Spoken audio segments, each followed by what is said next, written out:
Hello everyone. मैं रोशन study bye रोशन में आपका स्वागत करता हूं। मैं आज एयरफोर्स के कुछ इंपॉर्टेंट क्वेश्चन को आप लोग के साथ लेकर आया हूं। चलिए बारी बारी से सबका सॉल्यूशन करते हैं। जैसा कि पहला क्वेश्चन आपके स्क्रीन पर दिख रहा है, कहता है पहला क्वेश्चन, ज्ञानपीठ पुरस्कार किस क्षेत्र में दिया जाता है। तो ज्ञानपीठ पुरस्कार है जो साहित्य के क्षेत्र में दिया जाता है। ये साहित्य के क्षेत्र में दिया जाने वाला सर्वश्रेष्ठ पुरस्कार होता है। ठीक है दोस्तों, चलिए अगले क्वेश्चन की ओर चलते हैं। कहता है विश्व स्वच्छता दिवस कब मनाया जाता है। तो विश्व स्वच्छता दिवस 7 अप्रैल को मनाया जाता है, यानी कि 2 का आंसर बी। चलिए तीसरे क्वेश्चन की ओर चलते हैं। कहता है सनशाइन विटामिन है, यानी कि सनशाइन में कौन सी विटामिन पाई जाती है। सनशाइन मतलब सूर्य की चमक। सूर्य की चमक में कौन सी विटामिन होती है। तो सूर्य की चमक में, सूर्य की रोशनी में विटामिन डी होता है। चलिए अगले क्वेश्चन की ओर चलते हैं।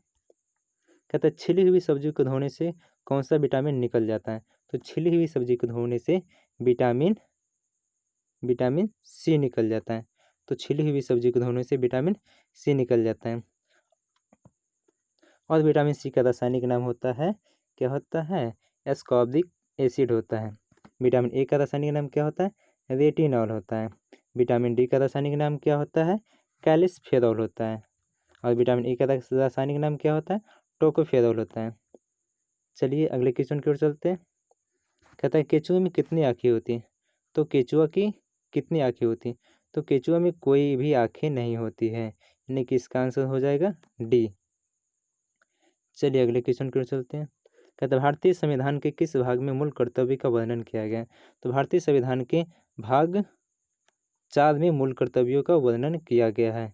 भाग 4 में मूल कर्तव्य का वर्णन किया गया है। ठीक है, भाग एक में क्या है दोस्तों, भाग एक में क्या है, संघ और इसके राज्य क्षेत्र हैं। भाग 2 में क्या है, भाग 2 में नागरिकता है। भाग 2 में क्या है, नागरिकता है। भाग 3 में क्या है, भाग 3 में है मौलिक अधिकार। भाग 4 में है नीति निर्देशक तत्व। और भाग 4 के क में क्या है, मूल कर्तव्य है। चलिए अगले क्वेश्चन की ओर चलते हैं। कहते हैं संविधान संशोधन का संबंध संविधान के किस भाग से है। तो संविधान संशोधन का संबंध संविधान के भाग 20 से है। ठीक है, अगर पूछेगा संविधान संशोधन का संबंध संविधान के किस अनुच्छेद से है, तो संविधान के अनुच्छेद 368 से है, यानी कि 368 से है। ठीक है दोस्तों, चलिए अगले क्वेश्चन की ओर चलते हैं। कहता है हैजा रोग किसके कारण से होता है। तो हैजा रोग है जो जीवाणु के कारण से होता है, बैक्टीरिया के कारण से होता है। चलिए अगले क्वेश्चन की ओर चलते हैं। कहता है जो जिला दर्रा भारत के किस राज्य में स्थित है। तो जो जिला दर्रा है जो कि जम्मू कश्मीर राज्य में स्थित है, जो जो जम्मू कश्मीर राज्य में स्थित है। जो जिला दर्रा है जो कि श्रीनगर और लेह को आपस में जोड़ता है। ठीक है दोस्तों, चलिए अगले क्वेश्चन की ओर चलते हैं। कहता है भारत सरकार का सर्वोच्च विधि अधिकारी कौन होता है। तो भारत का सर्वोच्च विधि अधिकारी होता है अटॉर्नी जनरल। कौन होता है दोस्तों, यानी कि इसका आंसर हो जाएगा सी, अटॉर्नी जनरल होता है। इसे ही महान न्यायवादी भी कहा जाता है। ठीक है दोस्तों, और इसकी नियुक्ति कौन करते हैं, इसकी नियुक्ति करते हैं भारत के राष्ट्रपति। कौन करते हैं दोस्तों, राष्ट्रपति के द्वारा इसकी नियुक्ति होती है। चलिए अगले क्वेश्चन की ओर चलते हैं। कहता है हल्दी घाटी का युद्ध 1576 ईस्वी में किन के बीच हुआ था। तो हल्दी घाटी का युद्ध है जो कि अकबर एवं महाराणा प्रताप के बीच हुआ था 1576 ईस्वी में। चलिए अगले क्वेश्चन की ओर चलते हैं। कहता है रेबीज के टीके की खोज किसने की थी। तो रेबीज के टीके की खोज किसने की थी दोस्तों, की थी लुई पास्चर ने, यानी कि 12 का आंसर डी। चलिए अगले क्वेश्चन की ओर चलते हैं। कहता है शरीर में आयरन की कमी से कौन सी बीमारी होती है। शरीर में आयरन की कमी से कौन सी बीमारी होती है। तो आयरन की कमी से एनीमिया रोग होता है दोस्तों। कौन सी रोग होता है, एनीमिया रोग होता है। ठीक है, और विटामिन सी की कमी से रतौंधी होता है। ठीक है दोस्तों, चलिए अगले क्वेश्चन की ओर चलते हैं। कहता है अलमाटी बांध कृष्णा नदी पर किस राज्य में स्थित है। अलमाटी बांध है, ठीक है, जो कि कृष्णा नदी पर है, वो कहाँ है, वो है कर्नाटक में, यानी कि 14 का आंसर सी हो जाएगा। ठीक है दोस्तों, और अगर बोलेगा अलमाटी बांध किस नदी पर स्थित है, तो अलमाटी बांध कृष्णा नदी पर स्थित है। और ये कहाँ है दोस्तों, कर्नाटक में। और अगर हमारा ये वीडियो आप लोगों को अच्छा लगे दोस्तों तो लाइक शेयर जरूर करिए दोस्तों। चलिए अगले क्वेश्चन की ओर चलते हैं। कहता है स्वेज नहर का राष्ट्रीयकरण किस वर्ष किया गया? तो स्वेज नहर का राष्ट्रीयकरण किया गया दोस्तों 1956 ईस्वी में, यानी कि इसका आंसर हो जाएगा डी। स्वेज नहर का राष्ट्रीयकरण कब किया गया था? 1956 में किया गया था। और स्वेज नहर का निर्माण हुआ था 1869 में हुआ था। ठीक है दोस्तों। और स्वेज नहर की कुल लंबाई कितनी है? तो स्वेज नहर की लंबाई है 165 किलोमीटर। ठीक है दोस्तों। और स्वेज नहर किसे किन्हें किन्हें जोड़ती है? तो स्वेज नहर भूमध्य सागर और लाल सागर को जोड़ती है दोस्तों। स्वेज नहर है जो कि भूमध्य सागर को और लाल सागर को आपस में जोड़ती है। चलिए अगले क्वेश्चन की ओर चलते हैं। करता है प्रतिरोध का ऐसा मात्रक क्या होता है? ठीक है दोस्तों। तो हर एक एग्जाम में एक ना एक एसआई मात्रक पूछ ही देता है दोस्तों। ठीक है, तो एसआई मात्रक याद कर लीजिएगा आप लोग, ये कि बहुत इंपॉर्टेंट होता है। ठीक है, तो प्रतिरोध का एसआई मात्रक क्या होता है दोस्तों? ओम होता है, यानी कि 16 का आंसर ये हो जाएगा।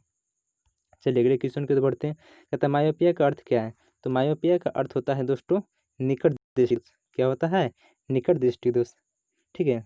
और निकट दृष्टि दोष के लिए किस लेंस के चश्मा दिया जाता है? निकट दृष्टि के यानी कि निवारण के लिए अवतल लेंस का चश्मा दिया जाता है, और वो तल लेंस का चश्मा दिया जाता है। ठीक है। और एक होता है हाइपर मायोपिया। ठीक है, उसका अर्थ होता है दूरदृष्टि दोष, और दूरदृष्टि दोष के लिए उत्तल लेंस का चश्मा दिया जाता है दोस्तों। ठीक है। चलिए अगले क्वेश्चन की ओर चलते हैं। कहते महात्मा बुद्ध ने अपना प्रथम धर्म चक्र परिवर्तन किस स्थान पर दिए थे? तो महात्मा बुद्ध ने अपना प्रथम धर्म परिवर्तन, ठीक है, धर्म चक्र परिवर्तन सारनाथ में दिए थे। ठीक है दोस्तों। चलिए अगले क्वेश्चन की ओर चलते हैं। कहते भारत की सबसे बड़ी बहुउद्देशीय नदी घाटी परियोजना कौन सी है? भारत की सबसे बड़ी बहुउद्देशीय परियोजना कौन सी नदी घाटी कौन सी?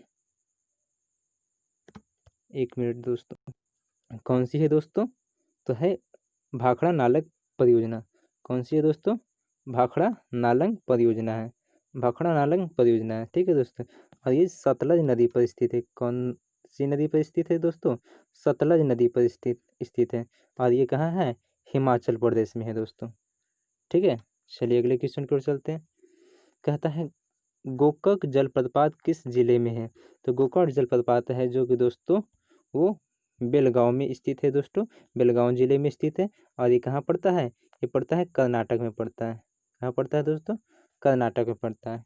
चलिए अगले क्वेश्चन की ओर चलते हैं। कहते हैं किस देश को पहले निप्पन के नाम से भी जाना जाता है? यानी किस देश को पहले निप्पन बोला जाता था? तो जापान को पहले निप्पन के नाम से जाना जाता था दोस्तों। ठीक है। चलिए अगले क्वेश्चन की ओर चलते हैं। कहता है काला शीशा किसे कहा जाता है? तो काला शीशा कहा जाता है ग्रेफाइट को। ठीक है दोस्तों, काला शीशा के नाम से ग्रेफाइट को जाना जाता है। कहता है उजला सोना कहा जाता है। तो उजला सोना किसे कहा जाता है? तो उजला सोना कपास को कहा जाता है, यानी तो इसके आंसर सी। अगले क्वेश्चन की ओर चलते हैं। कहता है मछली के हृदय में कितने प्रकोष्ठ होते हैं? तो मछली के हृदय में 2 प्रकोष्ठ होते हैं। कितने होते हैं? 2 प्रकोष्ठ होते हैं। ठीक है। अब पूछा जाएगा मनुष्य के हृदय में कितने प्रकोष्ठ होते हैं? तो मनुष्य के हृदय में 4 प्रकोष्ठ होते हैं। और मेढक के हृदय में 3 प्रकोष्ठ होते हैं दोस्तों। ठीक है। ये हो गया मेढक में, ये हो गया मनुष्य में, ठीक है, ये हो गया मछली में। ठीक है दोस्तों। कहता है प्रिंस ऑफ वेल्स कप किस खेल से संबंधित है? तो प्रिंस ऑफ वेल्स कप है जो दोस्तों गोल्फ से संबंधित है, यानी कि जिसका आंसर बी।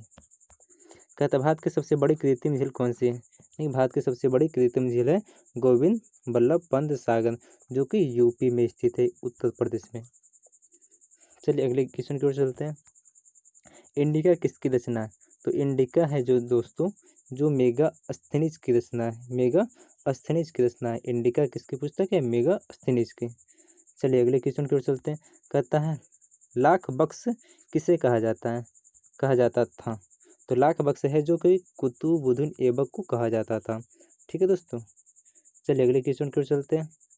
कहते 1 रुपये के नोट पर किसके हस्ताक्षर होते हैं? तो 1 रुपये के नोट पर वित्त सचिव के हस्ताक्षर होते हैं, यानी कि 29 का आंसर बी। और बाकी जितने भी नोट है सब पर रिजर्व बैंक के गवर्नर का हस्ताक्षर होते हैं। ठीक है दोस्तों, ये सिर्फ 1 रुपये के नोट पर हस्ताक्षर होते हैं, बाकी जितने भी नोट है अदर नोट है, ठीक है दोस्तों, उन पे किसका होता है? रिजर्व बैंक के गवर्नर के हस्ताक्षर होता है। और वर्तमान में भी वित्त सचिव कौन है? तो वर्तमान में अभी वित्त सचिव हो गए हैं दोस्तों एन.के. झा। कौन है दोस्तों? एन.के. झा। वर्तमान में अभी वित्त सचिव है एन.के. झा। ठीक है दोस्तों, मतलब अजय नारायण झा। ठीक है, और अभी वर्तमान में रिजर्व बैंक के गवर्नर कौन है? तो अभी वर्तमान में रिजर्व बैंक के गवर्नर है शक्तिकांत दास। ठीक है दोस्तों, कहते हैं भारतीय रिजर्व बैंक का मुख्यालय कहाँ है? तो भारतीय रिजर्व बैंक का मुख्यालय कहाँ है दोस्तों? मुंबई में है, यानी कि 30 का आंसर कौन हो गया दोस्तों? डी हो गया। धन्यवाद दोस्तों।